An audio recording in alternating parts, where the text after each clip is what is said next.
नमस्कार, आप देख रहे हैं सी न्यूज और मैं हूं ज्योति अरोड़ा। आइए नजर डालते हैं इस वक्त के न्यूज बुलेटिन पर। कौशाम्बी सदर कोतवाली के चक गांव में 2 माह पहले बदमाशों ने लूट के बाद धारदार हथियार से बुजुर्ग की हत्या कर दी। बुजुर्ग गांव के बाहर बने एक पुराने स्कूल के बरामदे में सो रहे थे। बाकी परिवार के सभी लोग गांव में बने घर में रहते हैं। मामले की सूचना पर पुलिस अधीक्षक एडिशनल एसपी सीओ घटनास्थल पर गए। घटना के बाद खुलासे के लिए 3 टीम लगाई गई, लेकिन 1 माह बीत जाने के बाद पुलिस के हाथ खाली है। वादी ने पुलिस अधीक्षक से मिलकर पुलिस पर प्रताड़ित करने का आरोप लगाया है। कौशाम्बी से संवाददाता अल्ताफ अहमद की रिपोर्ट। मिर्जापुर में कभी हथकरघा उद्योग खूब फल फूल रहा था। बड़ी संख्या में हथकरघा इकाइयां थीं। काफी लोगों को इससे रोजगार भी मिलता था। कच्चे माल की उपलब्धता में कमी, संसाधनों के अभाव और तैयार माल की बाजार में खपत कम होने से ये कारोबार दम तोड़ता जा रहा है। नई पीढ़ी इस उद्योग में मुनाफा कम और मुसीबत ज़्यादा होने से इस व्यवसाय से दूर होती जा रही है। जिले में बची कुछ इकाई भी बंदी के कगार पे है। एक वक्त था जब जिले में हथकरघा उद्योग खूब ऊंचाई छू रहा था। बड़ी संख्या में हथकरघा इकाइयाँ थीं, लेकिन गांव कस्बों में बुनाई का काम कम होता था। हथकरघा इकाई संचालक के साथ ही काफ़ी लोगों को इससे रोजगार भी मिलता था। कच्चे माल की उपलब्धता में कमी, संसाधनों के अभाव और तैयार माल की बाजार में मांग कम होने से इसके दाम में महंगाई बढ़ने के बाद भी गिरावट आने से लोग इस व्यवसाय से किनारा कर रहे हैं। मांग कम होने से ये कारोबार दम तोड़ता जा रहा है। बाजार में कभी हैंडलूम कारीगरों की मांग के चलते लोगों को घर बैठे ही काम मिल जाता था, लेकिन अब हालात इसके विपरीत हैं। काम के बाद भी उचित दाम न मिलने से कारीगर पलायन कर रहे हैं। नई पीढ़ी तो इस व्यवसाय में आना ही नहीं चाहती। दिन भर काम के बदले 100-125 रुपए की मजदूरी मिलने से हथकरघा उद्योग जिले में दम तोड़ रहा है। एक मिनट थोड़ा शांत समय दे दे। क्या नाम आपका? मुनको। क्या परेशानी हो रही है हैंडलूम में आपको? हैंडलूम में माल नहीं मिल रहा है, धागा नहीं मिल रहा है, बिक नहीं रहा है, मजदूरों को मजदूरी गिरस्ता नहीं दे पा रहा है। इसमें बुनकर की परेशानी है। कौन सी मशीन पे काम कर रहे हैं आप लोग? हैंडलूम। पुरानी मशीन पे ही काम? पुरानी मशीन। सरकार की तरफ से कुछ सुविधा नहीं। बुनकरों को कुछ लिए? कुछ नहीं। 40 बरस से काम कर रहे हैं, कुछ सुविधा नहीं दिया बुनकरों को। अच्छा, दिन भर काम करते हैं, कितने का काम कर लेते हैं दिन? 150 को हो जाता है। रियाज कर देंगे कुछ रात बिरात तो 200 को हो जाता है। इतने में परिवार का भरण पोषण कभी चलता है, कभी नहीं चलता। कभी कर्जा ले लेते हैं, कभी मेहरारू भी खटती है, उससे पूर्ति हो रहा है। ठीक। मोबाइल को जेब में खे जब काम नहीं है तो हाँ हाथ कर शुरू से। क्या नाम है आपका? मेरा नाम मनोज कुमार है। मनोज जी बताइए, हथकरघा के कितने यहाँ पे बुनकर होंगे और क्या पोजीशन है हथकरघा का? हथकरघा का पूरे मिर्ज़ापुर में अभी कम से कम 1400 बुनकर हमारे होंगे। क्या स्थिति है उनकी? स्थिति ठीक है। लॉकडाउन के वजह और ये जो कोरोना के वजह से थोड़े इनके माल जो बाहर जाने में थोड़ी सी दिक्कत निश्चित रूप से है, क्योंकि हर जगह मार्केट माने पूरी तरह से खुले नहीं हैं या आधे खुले हुए हैं, तो माल निकासी की जो है थोड़ी सी दिक्कत जरूर है इनकी जो। तो और क्या समस्या आ रही बता रहे? पुराने बुनकर बिन रहे इसलिए दिक्कत आ रही, छोड़ भी रहे हैं? पुराने नहीं, मैं तो नहीं कहूँगा कि पुराने बुनकर तो कार्य कर रहे हैं, बल्कि नई पीढ़ी से नहीं जुड़ रही है। नई पीढ़ी को जोड़ने के लिए उनको नया प्रशिक्षण देने या उन्हें टूल किट प्रोवाइड कराए जाने का भी प्राविधान जो है सरकार द्वारा है, जो जाके वो जुटें। और अभी तो पुराने पे कर रहे हैं? हाँ, निश्चित रूप से पुराने पे कर रहे हैं। इनके माल कहीं जा नहीं पा रहे हैं, इसलिए थोड़ा सा कमी आई है। नहीं, माल का तो मैंने बताया कि जो कोरोना की वजह से निश्चित रूप से प्रभावित है, हर चीज़ के मार्केट प्रभावित है, ये भी प्रभावित है। ठीक। हमारा अजीज अंसारी। ये तो कौन सा काम करते हैं, क्या दिक्कतें हो रही, कितना मिल रहा है इस समय? साड़ी का काम है, मजदूरी नहीं पोसा रहा है कारीगर उनको, और माल नहीं बिका रहा है, और उसका धागा नहीं मिल रहा है, और सब कारीगर परेशान है, गिरस्ता भी परेशान है। कितनी कमाई हो जाती है? और कमाई 100 को ले लें लोग, 100 का कॉलेज जैसा मतलब मेहनत करिए, रियाज के ऊपर 100 के ऊपर नहीं। इसमें परिवार चल जा रहा है? नहीं, परिवार है, मजबूरी है। कौन सी मशीन पर आप लोग काम कर रहे हैं? हैंडलूम पर लोग ये काम कर रहे हैं। नहीं, पुरानी मशीन कर रहे हैं या नहीं पे? नहीं, पुरानी मशीन है। तो कोई नया मिला आपको? ना नया नहीं मिला, सरकार की तरफ से कुछ? कुछ नई सुविधा मिला है। अच्छा, इतने दिनों से आप काम कर रहे हैं इसमें, क्या अंतर देखते हैं? कोई कुछ परिवर्तन हुआ आप लोगों के जो कि परिवर्तन कुछ नहीं हुआ है, काम तो बहुत दिन से हो रहा है, दादा परदादा से भी हो रहा है यही काम। लोग दिन का दिन खराब हो जाता है, सुधार नहीं आ रहा है। लोग परेशान है, गृहस्था परेशान है, कारीगर भी परेशान है, जो इसमें काम करता है मजदूरा वो लोग परेशान है। काम छोड़ रहे हैं लोग कि नहीं? काम छोड़ रहे हैं कि अभी? नहीं, काम नहीं छोड़े माने थे, बैठ के क्या करें अब जमुना। अच्छा, कितने नए बच्चे आ रहे हैं आपके? नए बच्चे को भी नहीं आ रहे हैं। क्यों? नहीं पोसा रहा है, और ये वजह से नए बच्चे भी नहीं आ रहे हैं। ठीक ठीक चाचा, बहुत बढ़िया। मिर्ज़ापुर से संवाददाता अजय दुबे की रिपोर्ट। गोंडा जनपद में शहर के महाराजगंज मोहल्ले में मंगलवार 8 सितंबर को 5 युवकों की मौत के मामले में पोस्टमार्टम रिपोर्ट आने के बाद बड़ा खुलासा हुआ है। इस खुलासे के बाद घटना के दौरान चलाए गए रेस्क्यू ऑपरेशन और टीम पर सवाल खड़े हो गए हैं। पोस्टमार्टम रिपोर्ट में खुलासा हुआ है कि कुएं में बछड़ा निकालने के लिए उतरे युवकों की मौत दम घुटने से नहीं बल्कि डूबने से हुई है। पोस्टमार्टम रिपोर्ट में पेट और फेफड़ों में भी पानी भरना पाया गया है। आपको बता दें कि रेस्क्यू के दौरान कुएं में गिरे युवकों को निकालने के लिए भारी मात्रा में पानी डाला गया था। डीएम डॉक्टर नितिन बंसल ने भी युवकों की मौत डूबने से हुई है इसकी पुष्टि की। मंगलवार को महाराजगंज मोहल्ले के बरम बाबा स्थान पर स्थित कुएं में एक बछड़ा गिर गया था। बछड़े को बचाने के लिए एक एक करके 5 युवक उतरे और अंदर ही रह गए। आनन फानन में पुलिस और प्रशासन को सूचना दी गई। कुछ ही देर में मौके पर पहुंची पुलिस और फायर ब्रिगेड की टीम ने रेस्क्यू ऑपरेशन शुरू किया। रेस्क्यू ऑपरेशन के दौरान कुएं में फायर ब्रिगेड की गाड़ी से पानी कुएं में भरा गया। इसके बाद फिर कुएं में पानी खाली किया गया और शवों को बाहर निकाला गया। सर, गोंडा में अभी 5 लोग की डेथ हुई है, क्या है पूरा मामला, कैसे ये हुआ था? मामला एक दुर्घटना संज्ञान में आई है, जिसमें राजा मोहल्ला थाना कोतवाली नगर महाराजगंज चौकी के अंतर्गत एक बछड़ा जो एक कुएं में गिर गया था, उसको बचाने के लिए एक शख्स उसमें उतरे थे। वो बछड़े को उन्होंने बाहर निकाल दिया, परंतु वो जब बाहर नहीं आए तो उसको बचाने के लिए एक और व्यक्ति अंदर उस कुएं के अंदर गए और एक एक करके उसमें 5 व्यक्ति उस कुएं के अंदर गए थे। तत्काल जानकारी होने पर वहाँ पर पुलिस बल, फायर ब्रिगेड, नगर पालिका और हमारे मजिस्ट्रेट वहाँ पर पहुँचे थे। उन 5 लोगों को उस कुएं से बाहर निकाला गया और जहाँ पर जिला चिकित्सालय में उनको लाया गया, जहाँ पर उनको मृत घोषित किया गया। पाँचों की उम्र 18 साल से ज़्यादा है। इसमें 4 लोग बारी बिरादरी के हैं और 1 सैनी बिरादरी के हैं, और इन सभी का अब आगे विधिक कार्रवाई कराई जा रही है और इसमें जो आगे इनको परिवारों को जो भी सहायता दे होगी वो भी मुहैया करेंगे। गोंडा से संवाददाता भरत कसौंधन की रिपोर्ट। प्रयागराज जिले की करछना तहसील में हाईकोर्ट के आदेश के बाद तालाबी रकबे को चिन्हित कर भूमिहीन को नोटिस मिलने के बाद भूमिहीन लोगों ने एसडीएम करछना आकांक्षा राणा का किया घेराव। गरीबों ने मांग की हमें ज़मीन दिलाई जाए। गरीबों का कहना है कि हमारे आजा बाबा के समय से ये मकान बना है, जिन्हें लेखपाल द्वारा तालाबी रकबा बताकर खाली करने की नोटिस जारी कर दी गई है, जिसके बाद बरदहा ग्राम सभा के प्रधान प्रतिनिधि अनंत लाल की अगुवाई में एसडीएम को प्रार्थना पत्र देकर गरीबों को न्याय दिलाने की मांग की। इस बीच कई गांव के शिकायतकर्ता मौजूद रहे। शेर बहादुर शनाब बच्चू लाल द्वारा जो है हाई कोर्ट में रेट दायर किया गया, जो कि तालाबी रकबा खाली करने। गांव के सभी लोग लगभग 200 वर्ष से अधिक वहां मकान बना के रह रहे हैं। कुछ लोगों की बंजर जमीन में है, कुछ लोगों की आबादी में है, लेकिन यहाँ के लेखपाल द्वारा, कानूनगो द्वारा गलत सीमांकन किया गया है, जिसमें कि तालाबी रकबा दिखाया जा रहा है। मान लीजिए तालाबी रकबा में कुछ लोग जो हैं उनको कोई वैकल्पिक व्यवस्था किया जाए। हम ये एसडीएम महोदय से आग्रह कर रहे हैं कि यथा स्थिति बनाए रखा जाए, क्योंकि जितने भी लोग हैं कम से कम 200 वर्षों से वहाँ पर निवास कर रहे हैं, सारी जिंदगी की कमाई उस मकान में लगा दिए हैं। अगर मान लीजिए दुर्भाग्यभर किसी कारणवश अगर वहाँ का मकान गिरता है तो ये लोग बच्चे, छोटे छोटे बच्चे कहाँ जाएंगे? इनका ये सब क्या हो जाएगा, हो बच सकता है। आपने एसडीएम करछना से मुलाकात? माननीय एसडीएम महोदय से हमने मुलाकात किया। उन्होंने कहा कि 6 महीने का समय दिया जा रहा है।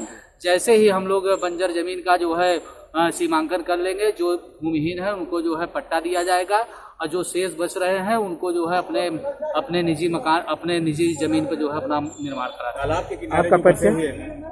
अनंत लाल, प्रधान प्रतिनिधि बढ़ रहा। क्षेत्र में हम लोग 3 मार्च को यहाँ पर ज्ञापन दिए थे कि जो करछना तहसील क्षेत्र भूमिहीन है, पहले उसको जमीन दी जाए, उसके बाद फिर उसको जमीन से खाली करा जाए सरकारी जमीन से। इसके अलावा कई गांव कैसे मैटर है, करछना तहसील क्षेत्र में जो लेखपाल लोग हैं, कानगो लोग हैं, उनके लिए एसडीएम साहब मार्क करते हैं, जाओ उस मौके का मुआयना करके निस्तारण करो। लेकिन वो लेखपाल कानगो लोग पैसे मांगते हैं और पैसे लेने के बाद भी कार्रवाई नहीं करते हैं, तो गांव में लोग जमीन के चक्कर में मारपीट कर लेते हैं, झगड़ा कर लेते हैं, निस्तारण यहाँ तहसील में नहीं होता है। इसलिए हम लोग यहाँ आए थे आज। तो क्या ये शिकायत, जैसे पैसा की शिकायत आपने कहा कि पैसा ले रहे हैं, तो पैसे की शिकायत एसडीएम करछना या किसी बड़े अधिकारी से की? एसडीएम करछना को पहले की गई थी, अब आज भी की गई है। उन्होंने क्या आश्वासन दिया? उन्हें कार्रवाई करेंगे, जैसे पहले करते जैसे आज भी कहीं, अगर नहीं करेंगे तो नेक्स्ट टाइम यहाँ हम लोग संख्या में, जैसे 3 मार्च को आए थे, हजारों की संख्या में लोग आएंगे यहाँ। इसमें कोरोना महामारी चल रही है, उसको लेकर के कोरोना महामारी है, उससे ज्यादा महामारी ये है कि अभी कंचनवा एक गांव है, वहाँ गांव के लोगों को, आदिवासियों को गांव से खदेड़ दिया गया है। अब उससे बड़े कोरोना क्या हो सकता है? भूखा मर रहा है, प्यासा मर रहा है, आदमी मारा जा रहा है, बलात्कार हो। जो महिला यहाँ आई है साथ में, ये महिला है, इसके साथ देखो ना, इसके साथ बलात्कार करने की कोशिश गई, वहाँ कुंजारा थाने में एफआईआर नहीं लिखी जा रही है, एसडीएम को शिकायत की गई है। इसलिए हम लोग यहाँ आए हैं, एसडीएम का निकलने तैयार नहीं है सुनने के लिए। लिख कर उसको दिया है, नहीं करेंगे, 1 हफ्ते बाद हम लोग यहाँ हजारों की संख्या में आएंगे। आपका परिचय? मेरा नाम पवन कुशवाहा, अधिवक्ता उच्च न्यायालय इलाहाबाद, राष्ट्रीय प्रचारक मोस्ट पीपुल्स एसोसिएशन। मेरा नाम चड्ढा पासी, ग्राम सभा पचदेवरा में होलिका के स्थान को लेकर लगातार विवाद चल रहा है। होलिका को अवैध कब्जा करके उसमें भूमिधरी सिद्ध कर रहे हैं आरआई बैजनाथ तिवारी व लेखपाल नागेंद्र मिश्रा, जो कि गलत तरीके की नाप करके गरीब व्यक्ति को प्रताड़ित कर रहे हैं, जिसमें उप जिलाधिकारी माननीय आकांक्षा राणा को दर्जनों एप्लीकेशन दी गई, लेकिन उस पर कोई कार्रवाई नहीं हुई। वहीं विपक्षी द्वारा एक एप्लीकेशन और 10-5 हज़ार रुपये आरआई लेखपाल को दे दिया जाता है, तुरंत जाते हैं बिना किसी धारा के आदेश के, बिना किसी तरह के आदेश के पत्थरगड़ी कर दिया और उसके बाद धमकी दे के आए कि 3 दिन के अंदर मकान खाली करो वरना गिरा दिया जाएगा। व्यक्ति भूमिहीन है, आवासीय पट्टा मिला है, पट्टा की भूमि पर रह रहा है, उसके बावजूद उसको गलत तरीके से साबित किया जा रहा है। हम उच्च अधिकारियों से आग्रह करेंगे कि जमीन के मामले में लेखपाल और कानूनगों के ऊपर सख्ती बरती जाए, अन्यथा करछना तहसील क्षेत्र में आप देख सकते हैं 1 माह के अंदर 3-4 मर्डर हो चुके जमीनों को लेकर। हमारे पचदेवरा में भी यही स्थिति लगातार बनी हुई है।